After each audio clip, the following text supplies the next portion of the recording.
It's another very mild, very muggy start to our day. And with those low clouds, don't be surprised if you run into a few sprinkles here or there, but they shouldn't slow you down too much on your way into work or to school.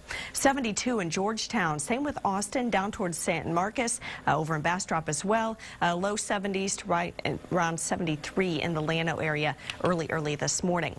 Here in Austin, 72, like I mentioned, cloudy skies, light winds for the time being, but they'll pick up this afternoon. We saw winds yesterday between 10, 20 miles an hour. Similar conditions again today. It's also pretty humid with dew points in the upper 60s.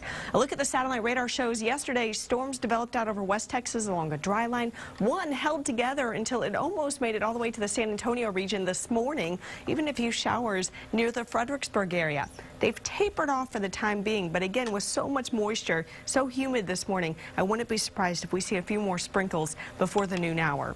Across the country, our pattern's not changing a whole lot over the next couple of days. Area of low pressure continues out to our west, so we'll continue to see the possibility of a few sprinkles early in the morning, some very warm, humid mornings, and then partly sunny, hot afternoons. Hour by hour through your forecast looks like this. Partly sunny for the rest of your day today. Temperatures climbing into the upper 80s.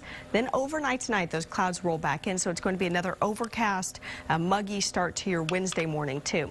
Today, topping out 88 degrees, breezy with winds anywhere between 10 and 20 miles an hour. Tonight, down to around 70 degrees, similar to what we're waking up to this morning. And your 7-day forecast shows temperatures are going to stay in the low 70s all week long. Afternoon highs and the 80s again tomorrow, and then low 90s starting on Thursday through the weekend.